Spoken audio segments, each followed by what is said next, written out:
सीताराम, जय हो महादेव। सीताराम दोस्तों, मैंने आपको जैसा बताया था कि मैं आपको पितृदोष से निवारण का एक उपाय बताऊंगा। तो जिन भी लोगों को ये पता है कि उनको पितृदोष की किसी भी समस्या से पीड़ित हो रखे हैं, तो उनके लिए ये उपाय है कि आपको 13 दीपक लेने हैं, 13 सकोरे लेने हैं जिसके अंदर हम चाय पीते हैं, छोटा वाला वो लेना है, 13 बत्तियां लेनी है। तेल के अंदर आप सरसों का ले सकते हो या तिल का तेल ले सकते हो। और करने का जो प्रोसेस है वो है, आपको पूर्णिमा खत्म होने के बाद में एकम, उसके बाद में दोज, तो दोज से ये काम करना है आपको। और दक्षिण दिशा के अंदर आप अपने घर की छत के ऊपर या बालकनी में कर सकते हैं, उसको रखना है, दक्षिण दिशा की तरफ में मुंह करना है, दीपक प्रज्वलित करना है, उसके पास में आपको पानी का जो पात्र बताया वो भर के रखना है। साथ में रखना है एक काले तिल का लड्डू, ये भी आपको उसमें साथ में रखना है। और रखने के बाद में जब आप दीपक जला लेंगे तो सबसे पहले आपको प्रार्थना करनी है दीपक देवता से, जो कि अग्नि देवता हैं, जिनको सूर्य के समान बताया गया है। तो आपको उनसे कहना है कि हे अग्नि देवता, हम आपसे निवेदन करते हैं कि हमारे पितृ जो भी इस ब्रह्मांड में है, उन्हें आगे बढ़ने के लिए रास्ता मिल सके और वो सकुशल अपनी यात्रा को पूर्ण करें।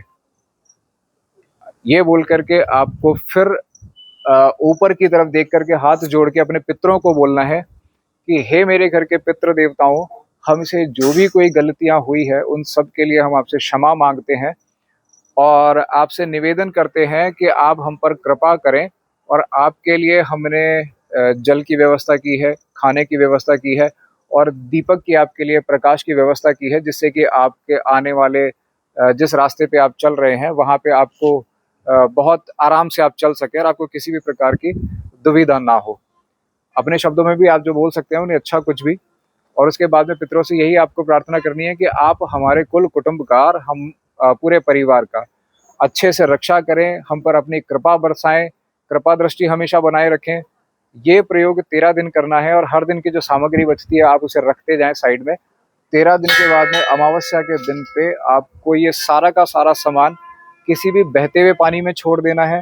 आपके वहाँ बहते हुए पानी की व्यवस्था ना हो तो किसी भी हरे पेड़ के नीचे आपको ये सामान छोड़ देना है।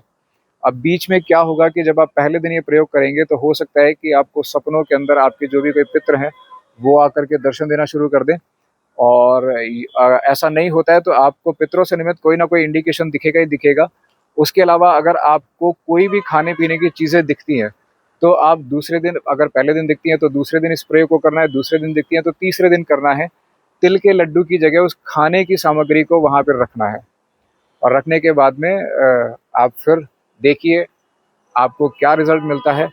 इस चीज़ के अंदर जब ये प्रयोग करेंगे और जब अपनी छत से आप वापस जब जाने लगे तो पीछे मुड़ के नहीं देखना है, क्योंकि ये प्रयोग इतना प्रभावशाली है कि अभी तक मैंने जिन लोगों से ये प्रयोग करवाया है सभी को पितृ दोष से बहुत हद तक मुक्ति मिली है। सीताराम।